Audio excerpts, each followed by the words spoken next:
industry brought in financial transparency in your quarterly reports, annual reports, which allowed FDI money to flow in. India was not a trusted nation. India became a trusted nation because of the standards set by the IT industry. Today, our industry employs 37% are women employees. Now just imagine these women who are having high-paying job now are enjoying freedom at work, enjoying freedom at home. What will they contribute over the next 8 to 10 years? How will they bring up their families and what values they will bring in? And the cultural change that this industry will bring in. This is the industry where IIT Mumbai gardener's son gets a job in the industry, not because he knows somebody, but because what he knows. So this story of meritocracy... Yeah, the story had to be told. Had to be told. And there's an African proverb which says, if lions had a historian, the tales of glorious history of hunting would be very different. Right. So if we have not told the story, I can't pass the buck anywhere. So I took that responsibility of writing that story. So this is the story of, and then again, one is the story of saying IT industry change, but more important, how did we enjoy 30% growth, 30% compounded growth over 30 years? And I am putting my stake on the ground in this book saying it is the values and the best practices adopted by NASSCOM that has impacted the IT industry and that has made in the change. So the secret sauce of NASSCOM is what is in this book. It's indeed a very, very inspiring book, and the way you have wrote the narrative is very, very interesting. So one of the things, Harish, I found throughout the book is a lot of emphasis on family. You talk about your mother Reva Ben, father Shantilal Bhai, about your wife Sheila. Wow, you know all that. And how they kind of inspired you. And what I found very fascinating, you talk about your mother and her Jainism tenets of Anekantvad, Aparaigraha, Svikar. And you also talk about your father as being not very religious person. You actually use the word atheist to describe your father. How do you reconcile these two things, and how did it inspire you in your entrepreneur journey? Wow. I'm not a psychologist or behavior expert to really answer the question the way you are asking. But first of all, these principles of Anekantvad or Aparigraha or Svikar, these are more, I would say, humanity principles. It's not really religious. Like if you look at Anekantvad says that there is no absolute truth in the world. Now, one may challenge that, but that's what I learned during my early days. There is no such thing as absolute truth. Now, Ukraine-Russia war, today, for example, Wikipedia is having same challenge. I wish, and I'm going to write to them that they should study Anekantvad of Jainism. Because when Wikipedia's main goal is to be around truth. And today, because of like the Ukraine and Russia war, they're getting multiple stories from different parts of the world. They don't know what the truth is.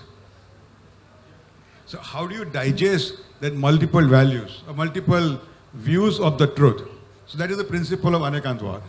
So like when we started NASSCOM, we had fiercely competing individuals from Murthy to Kohli to Azim to whatnot. Now why would they work together on a platform? So again the principle of Anekantvad comes in. They are there for the different views. But then how do you bring them together under one umbrella? And that's where the answer is very simple. You find a common ground. In this case, it was a common enemy. We had more than 100 plus regulations strangulating the software services industry. So that brought everyone together. The change we brought in was, we brought India first as a first principle. So not as an individual company or the individual's option, but India first as take all the decisions around that. And then you started finding a good common ground around which you... Correct, exactly. And that's how when you work at that level, you have the best of best brains around you. If their creative juices flow, you can solve any impossible problem. So any industry's tough issues, we could solve very quickly. And we built on that. There are lots of stories about it, how that changed and how that brought in say, current cultural transformation or brought in high-paying jobs and whatnot. You also mentioned in the book that you came back to India in the 70s, and India and US difference in 70s was far more than what we see today. And you mentioned somewhere that you cut up your green card so you don't have that bridges to go back. Did it ever occur to you in this journey that I made a big mistake, I should just take the next flight and go back, and why did I do this? And the reason I ask this question is, many times as entrepreneurs, you hit a block somewhere. And when you hit a block, it challenges your fundamental conviction. I mean, finally, I want to put food on the table for my family. I want to live a good life. It challenges my conviction. How do you overcome that? Again, partly again, it is the way you grew up. You talked about my father being an atheist. So I had a religious mother, atheist father. In that various conversations, probably I developed an independent mind to take decisions on my own. And that helped. Once I decided to come back to India. Now remember, I'm going back 35 years. That time USA was known as the land of paradise, land of honey and money.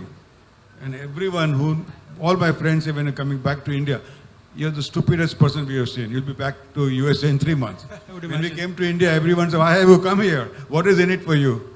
This country is completely down to dogs, and you want to make your future here. I'll tell you, Sharu Rangnekar, that my very famous management guru, he told me in a similar conference, somebody introduced me, and he said, welcome Mr. Mehta. You are a first-class citizen in a second-class country with a third-class administration. And yours and my job is to fix it. So that was the kind of environment we were in. And I never regretted, ever. Never, ever. But I do feel, like this morning I came from Bangalore, and when the plane was landing at the T2 terminal, and you see Asalfa village downstairs, you wonder, where am I going? When is this going to change? So that is a challenge. We have a massive challenge in front of us to get that poverty out of the way. You describe the entire Satyam episode as the finest hour for NISCOM, something that Pradeep also alluded in his talk, and here we are sitting in a chamber. How do you get all these different people of industry together with a single purpose? Why did it become the finest hour for NASCOM? Can you tell the story to us? No, okay, the finest hour for NASCOM is for a very different reason.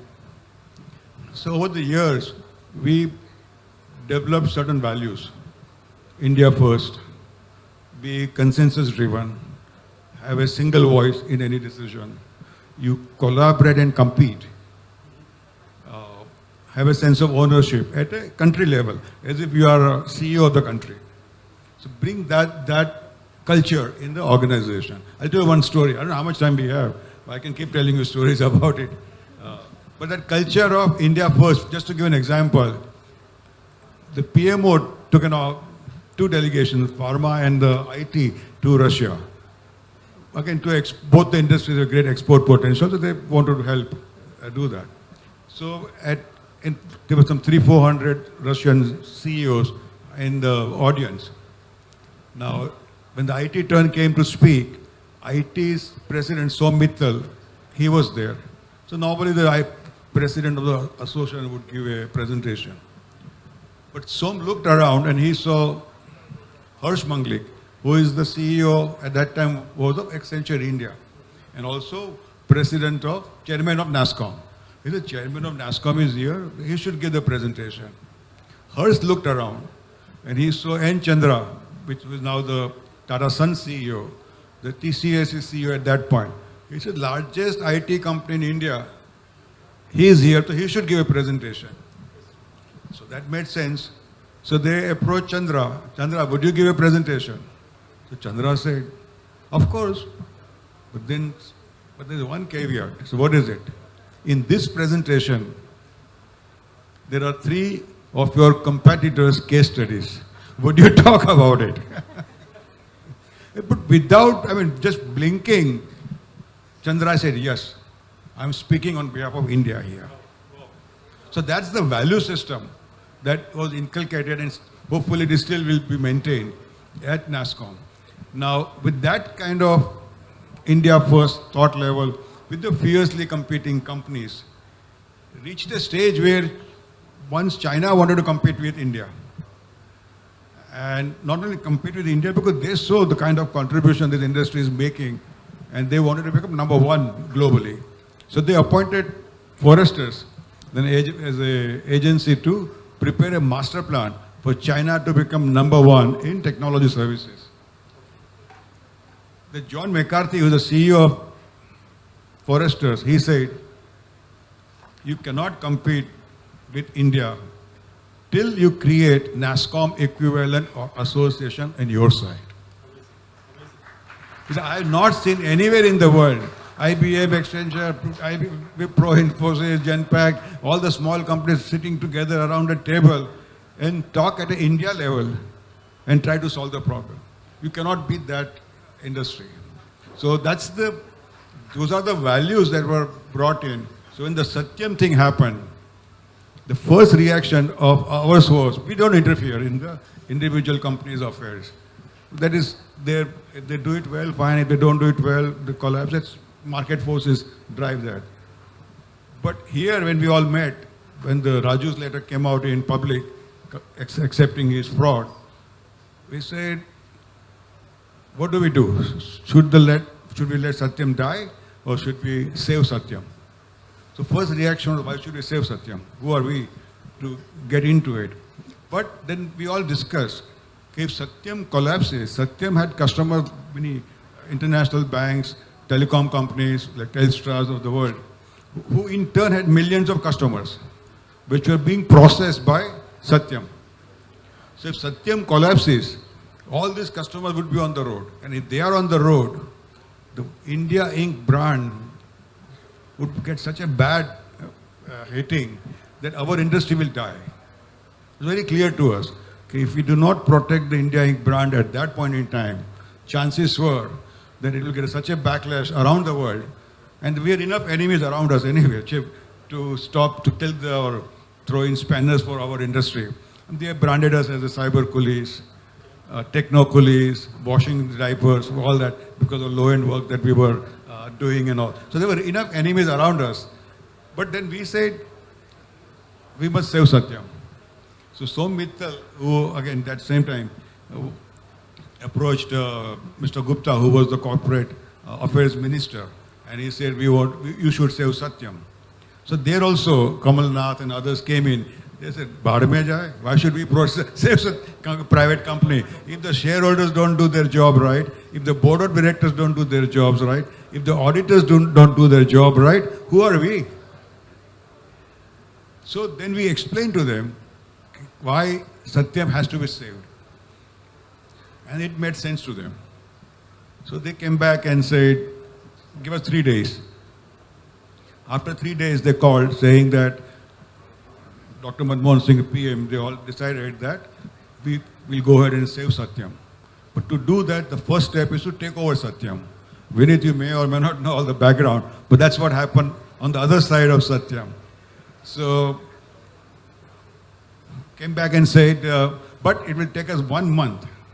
Mr. Babe was the SEBI chairperson. He said, in order to take over the company, these are the legal changes we will have to make. And that requires various committees to approve before the government can take over. But for 1 month, your industry has to see that Satyam survives. Now, again, we all met, and you'll be surprised that we all decided for 30 days, like a moratorium, none of us would go and recruit senior manager proactively from Satyam. None of us will proactively go after any customer of Satyam. Can you believe? Now, normally in marketing they teach us, this is the golden opportunity for you to go after the cake. You have to behave like a vulture and then take away all the different pieces of the company. That's a normal marketing teaching, which is not right, but that's the way it is. And amongst 30 of us, there was one company, they also say the same thing. Why should not I double my business in 1 month? Why should I give up this golden opportunity? But whatever you call it, collective wisdom prevailed. And then government did get a chance up for a month to Kiran Karnik came in as a chairman of Satyam, and Deepak Parekh, Damodar, and many others were brought in as a director, who then later on went through the process of auction and so on and so forth, where then Tech Mahindra bought it. So saving that company, going against the natural grain of human instinct, is where all the values which we have built up over the 15 years came and started shining. That's why I call it the finest hour. And that finest hour comes from Apollo 13 mission, where Apollo 13 mission was saved, where the captain said that this is the finest hour. So I borrowed it from there, brought it on. Absolutely. I think it was indeed the finest hour, where the industry comes together collectively and put the nations before everything else is completely unheard of. So definitely the finest hour. Last question for you, Harish.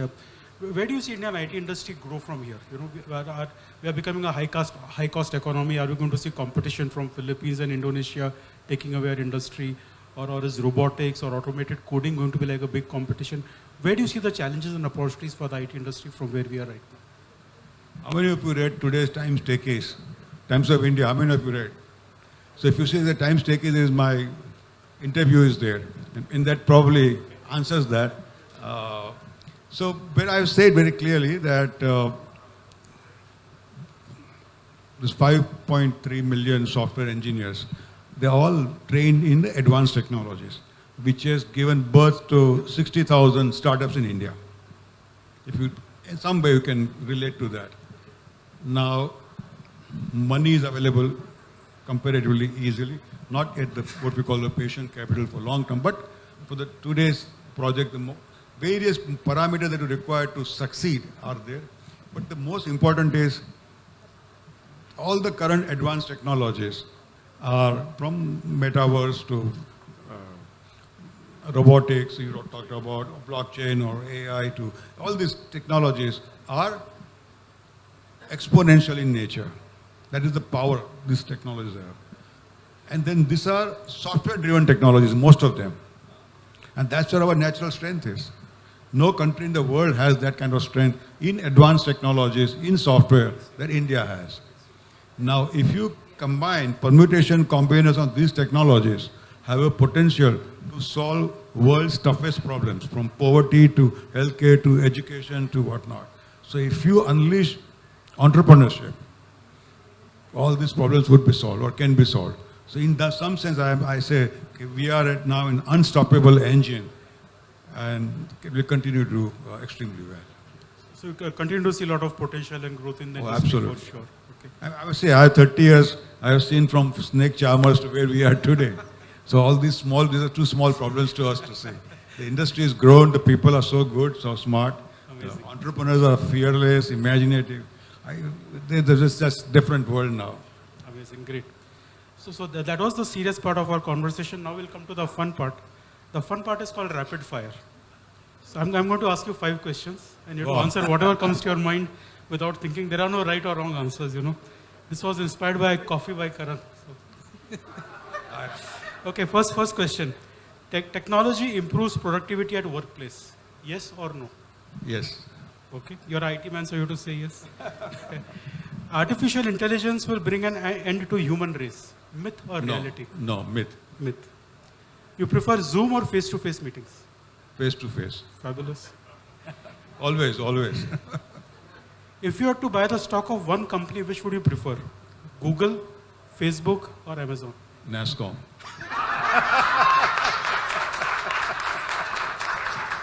He's an in and out NASCOM man. Huh? My world is all around. Okay, last question. Tell us about an entrepreneur you admire and why. Elon Musk. And why? I mean, he's a, what do you call, his independent mind to see beyond. And whether it is Tesla or electric car, or whether it is SpaceX that he does, I mean, amazing. I wish if we can, that entrepreneurship that he has, and he has been gone down so many times from plus $1 billion to minus 1 billion, again plus, again minus, now 200, now he buys Twitter, God knows what he does. But to me, I love that entrepreneurial spirit of changing the world. Fabulous. Thanks, Harish. Thanks for the fabulous conversation. You're a great storyteller. Your book is full of amazing stories. So I recommend if you have not read the book, you must read the book about the growth of No, NASCOM I'm and a IT great industry. storyteller only if all of you go out and buy the book.